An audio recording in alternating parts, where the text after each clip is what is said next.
Hello folks, today I'm going to tie, it's a wee fly called a Flashback buzzer. I don't know if you can see it, but there's blue flash on the back of that buzzer. It's a chronomite pattern tied by Brian Chan. For those that don't know, Brian Chan is an American fly fisher and fly tyer. I would do a lot of ecology studies on midge patterns, on nymphs, on damsels, and this is one of his fly patterns. So the hook and the vise is a size 12 barbless buzzer hook from Blob and Buzzer. The bead I'm going to use is a 2.8 in red. The thread I'm going to use is Semperfly 50 denier nano silk and black. There's very little left on it, so hopefully we can get the fly tied before it runs out. So start our thread behind the eye of the hook and just run on 3 or 4 turns just to get us started. Come on then, knock away that excess. Now don't run the thread any further down. Now we're going to use for breathers. This is what I have. What you use is entirely your own choice, but this is uni thread 3/0 in white. So I'm just going to take off a wee length of this. So whatever you have, whether it's marabou or a bit of poly yarn, as I say, whatever you want to use. But whatever you choose to use, make sure it's thin enough for the bead to slip up over. So come on now and punch a loop over the top, run on a turn, make sure that's sitting in the centre. So a couple of turns over, a turn in front,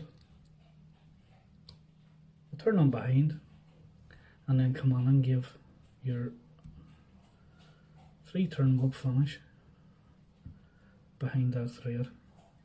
Pull your thread tight. Come on and knock away that excess. So slide your bead up.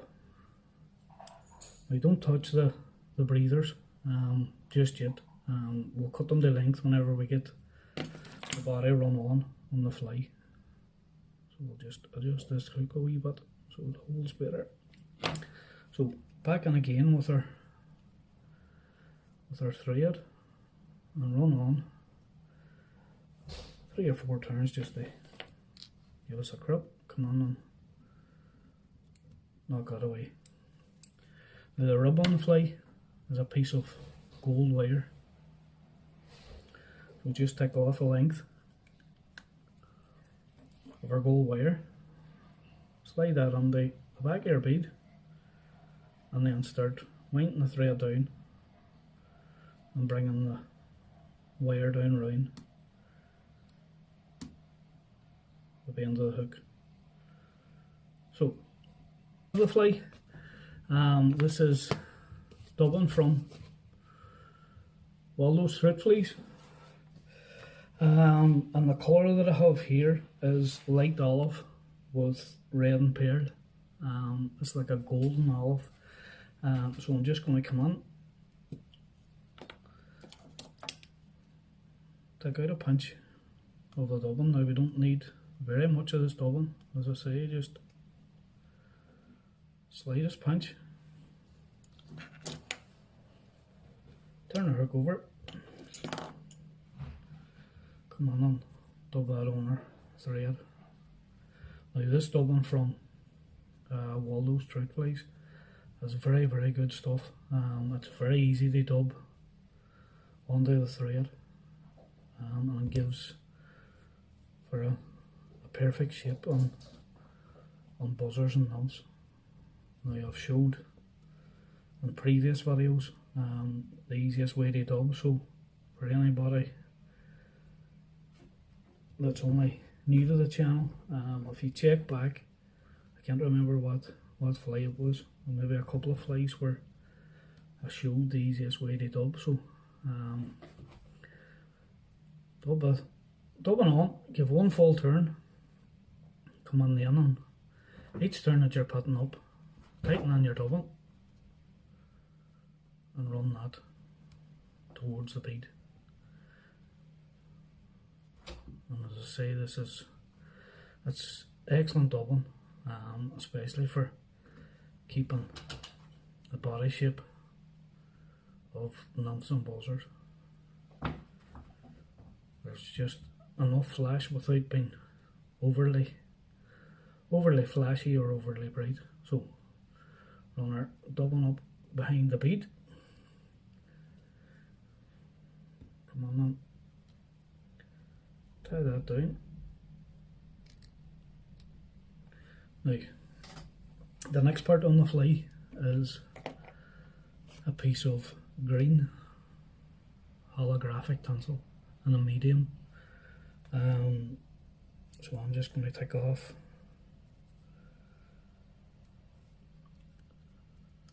about 2 inches of the green holographic. So lay that down on top of the hook, punch a loop over the top and a full turn. Take your time then and line that up so that it falls down over the back of our buzzer. Couple of turns then to secure. Now the tag end that we've left, don't cut that off. What you want to do is bring that forward and give a couple of turns over the top of that tag, and that just secures the tinsel. Come on now and knock away that excess tinsel. So we'll pull our tinsel forward. Now our gold rub, I'm going to grab this with it's just a pair of hackle pliers. It's just so to get a better grip on it. If you can wind it on by hand, just wind it on by hand. So what you want to do is give a full turn of the wire to the rear.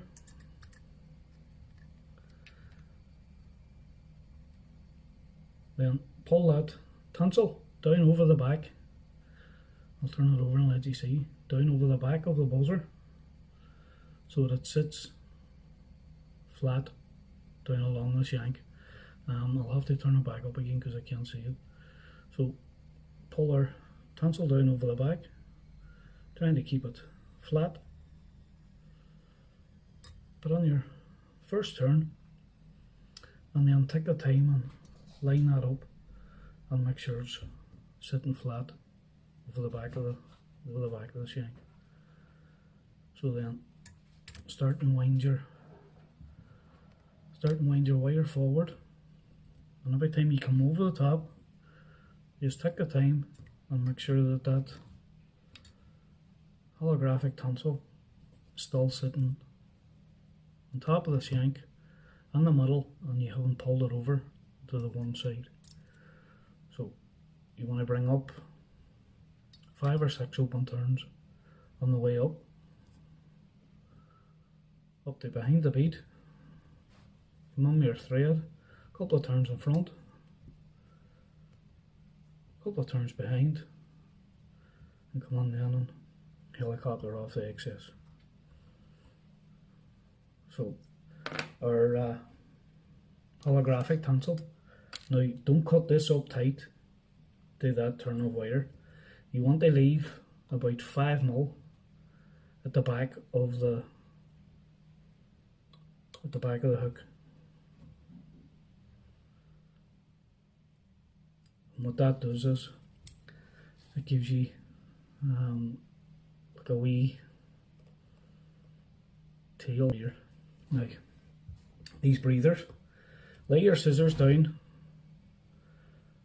with a 45-degree angle towards the rear of the hook. Reach for your breathers, pull them up over on inside the blades of your scissors. Come on and trim that away. Now what that does is gives you the perfect length of breathers for that size of fly. And that was one of the tips that he gave for tying this fly. So come on then and few turns, run your thread back towards our ear. You don't want to come back too far. Now, the next part on the fly, the next part on the fly is, this is a peacock eye. Just come on and take off one of the hairs from a peacock eye. Come on this end, come up that hair a bit, and knock away that, and tie that on, that top on, up on behind the bead of the eye, or the bead of the hook. Run your thread back down again. Now what you want to do is, because that hair is a very brittle material, come on and do not try and glue on behind the bead. Glue the thread, and you only want to run on about a centimetre of glue on the thread, and then wind that thread forward up and behind the bead. So our hair now, take this hair and just be careful with it, because as I say, the hair is very brittle, and if you're in a way ham-fisted with it, you'll break the hair. So run this up 6 or 7 turns and behind the bead. Come on then, or 3 turns over to secure it. 1 more scissors and knock away our excess. So just come on then, wee twist of tying varnish, the same again, another wee centimetre is plenty. Come on then on our 3 or 4 turn work finish behind the bead. Go thread tight. Come on and knock away that excess. So the last thing to do now is, this is just a wee piece of Velcro on a stick. Just come on and the slightest wee pull, and no need to brush it to death, the slightest wee pull, just to pull them fibres of the dubbing out of it, just to give that a buggier look. So there you have it, folks. That's a pretty easy to tie midge pattern, and as I say, you can tie that in a range of different colours. That's one I tied there with a wee hook. I'll hold this better. So that's one that I've tied using darker olive with, as I says earlier, the blue on the back and a gold bead. I have one here that I tied using pheasant tail with orange bead, and there's copper holographic on the back. Then there's another one here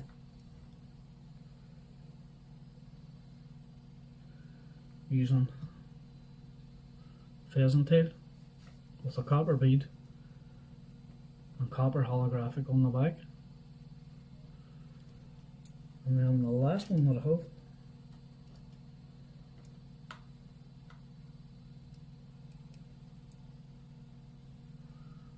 is olive pheasant tail, copper bead and green holographic on the back. As I say, they're a fly from Brian Chan, and I actually watched it's on YouTube. You can go on and watch a YouTube video yourself. I watched it a long time ago. Well, it was on YouTube, I don't know if it still is. I watched it a good wee while ago, and I tied the fly, that exact fly there, and I had plenty of success on it. Fished on a point fly with a buzzer above it, or fished off a dry fly as a dry dropper. Now I put this wee fly up the other day, which is ideal for fishing that size of bead as a dry dropper, and can be fished on still waters as much as it can on rivers. I've had success fishing dry dropper using this and taking fish on the bead. What the bead does is get your fly down quicker, and the dry dropper holds it whatever length or whatever depth you want your fly to be fishing. So there you go, folks. That's a dead easy to tie flashback beaded buzzer, as I say, as tied by Brian Chan. So give it a wee tie, give it a fish. Hopefully it catches you a few trout. So thanks for watching, folks. Until the next time, tight lines.